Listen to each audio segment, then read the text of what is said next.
Perché è così importante dare agli altri la libertà di potersi esprimere, anche quando stanno dicendo delle cose che non ci piacciono o che addirittura non sono condivise dal senso comune?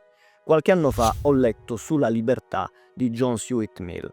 Quindi oggi useremo le informazioni contenute in questo testo per rispondere in modo razionale e strutturato alle nostre domande. E alla fine di questo video capiremo se è davvero giusto dare a tutti la completa libertà di parola oppure se quest'ultima dovrebbe essere limitata. Mill chiarisce fin da subito la sua posizione. Ci dice che il divieto pubblico di esprimere un'opinione è un delitto contro l'umanità. Questo perché un'opinione diversa ci apre nuove prospettive, indipendentemente dal fatto che sia vera o meno. Queste nuove prospettive arricchiscono sempre la nostra comprensione del mondo e della questione legata all'opinione espressa. In che modo ne siamo arricchiti? Se l'opinione messa a tacere dovesse essere vera, noi perderemmo la possibilità di passare dall'errore alla verità. Ma nel caso in cui l'opinione messa a tacere dovesse essere falsa, noi perderemmo comunque la possibilità di rafforzare la nostra verità, rafforzarla sia agli occhi di noi stessi che agli occhi degli altri. Perché quando vinciamo un dibattito per dimostrare la nostra verità, noi ci ricordiamo di tutte le motivazioni che ci spingono a credere che la nostra opinione sia quella vera. E per confutare quell'opinione falsa noi dobbiamo ragionare e talvolta inventare nuove dimostrazioni a supporto della nostra tesi. Ci dice Mill che l'unico modo in cui un uomo può tentare di conoscere un argomento nella sua completezza è quello di ascoltare quanto può essere detto su di esso da sostenitori di ogni tipo di opinione e di studiare tutti i modi in cui può essere considerato da ogni punto di vista.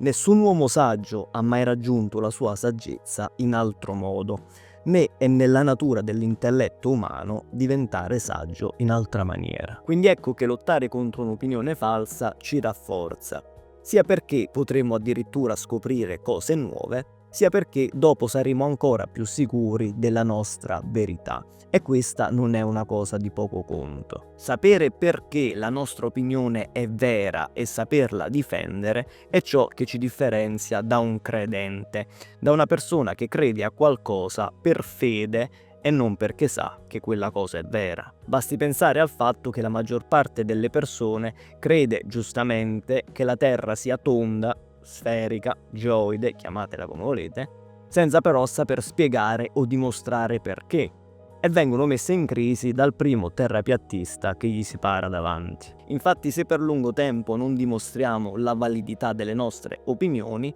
finiamo col dimenticare le motivazioni che ci hanno spinto a credere che quelle opinioni siano vere. Questo accade soprattutto quando si trasmette una verità di generazione in generazione. Chi eredita questa verità spesso non sa perché è vera, ma l'accetta come parte di una dottrina.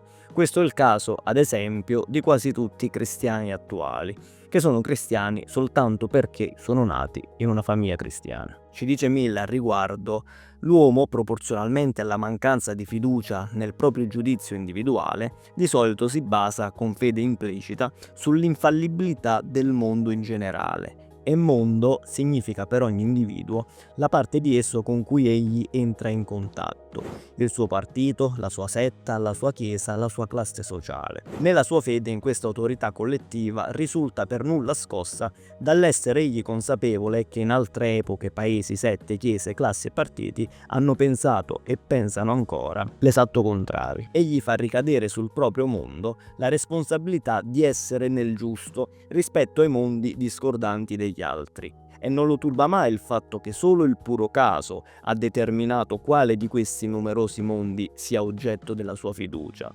e che le stesse ragioni che lo fanno essere anglicano a Londra l'avrebbero fatto diventare buddista o confuciano a Pechino. È tuttavia di per sé evidente, senza alcun bisogno di argomentazione a favore, che le epoche non sono più infallibili degli individui. Ogni epoca ha sostenuto molte opinioni che le età successive hanno considerato non solo false, ma assurde. Ed è certo che molte opinioni ora comuni saranno rifiutate dalle epoche future. così come molte opinioni una volta comuni vengono oggi respinte. Di solito si vuole mettere a tacere un'opinione quando è in contrasto con l'ortodossia dominante, soprattutto per il fatto che le opinioni dell'ortodossia dominante sono ritenute infallibili. Ma attraverso degli esempi storici possiamo notare come queste opinioni in passato sono state tutt'altro che infallibili e sono state messe a tacere delle persone che in fin dei conti avevano ragione. Mill ci fa l'esempio di Socrate, che venne condannato a morte dai suoi concittadini per impietà e immoralità, perché negava le divinità riconosciute dallo Stato e corrompeva la gioventù con i suoi discorsi. Ma oltre agli esempi che ci propone Mill, ne possiamo trovare tantissimi altri, da Galileo, che è stato condannato e costretto ad abiurare per aver sostenuto che la Terra ruotasse intorno al Sole, a Giordano Bruno, che è stato bruciato vivo per aver negato la fede cristiana e aver detto che nell'universo esistono altri mondi abitati. C'è stata anche Ipazia di Alessandria, una filosofa che ha raggiunto i massimi livelli del suo tempo, che è stata uccisa da una folla di cristiani in tumulto. L'hanno resa una martire della libertà di pensiero. Ma sono sicuro che se chiedessimo a ChatGPT di stilare una lista, resteremo sorpresi dalla quantità di filosofi che sono stati in qualche modo censurati o perseguitati, ma che poi sono rimasti nella storia per la grandezza delle loro idee. Le persone di genio sono più individualiste di chiunque altro e quindi meno adatte a lasciarsi dannosamente comprimere in qualcuno di quei pochi modelli che la società offre al fine di risparmiare ai suoi membri il disturbo di formarsi un carattere proprio. Se per paura esse si lasciano inquadrare in uno di questi modelli e non sviluppano quelle parti di sé che il modello comprime, la società non avrà modo di avvantaggiarsi del loro genio. Quindi le persone di genio sono per loro natura divergenti e in quanto tali sviluppano dei pensieri e delle opinioni diverse da quelle della massa, da quelle comunemente accettate. Questo ci fa capire che se sentiamo qualcuno esprimere delle opinioni che non ci piacciono, dobbiamo lasciarlo libero di poterle esprimere.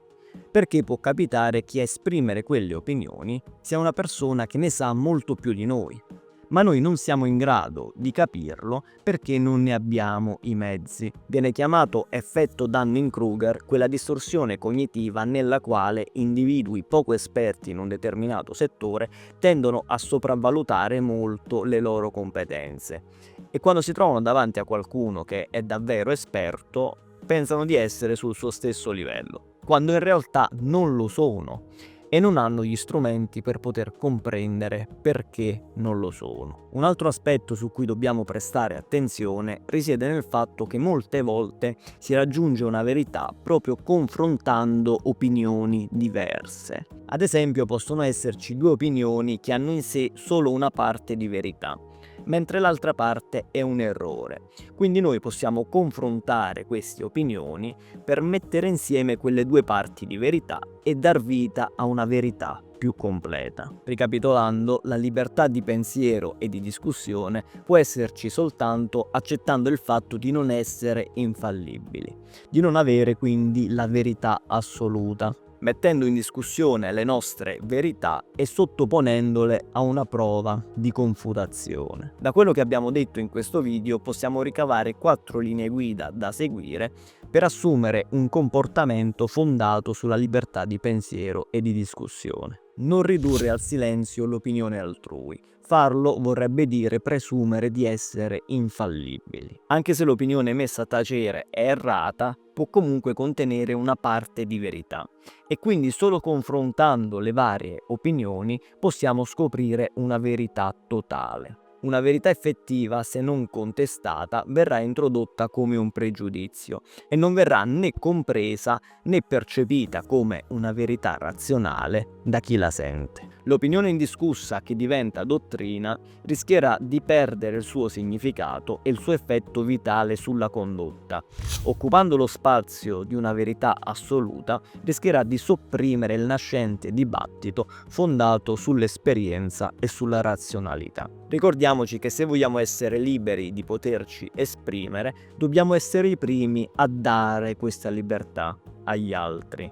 Altrimenti, come tu oggi vuoi zittire qualcuno, domani potrà esserci qualcuno che vorrà zittire te.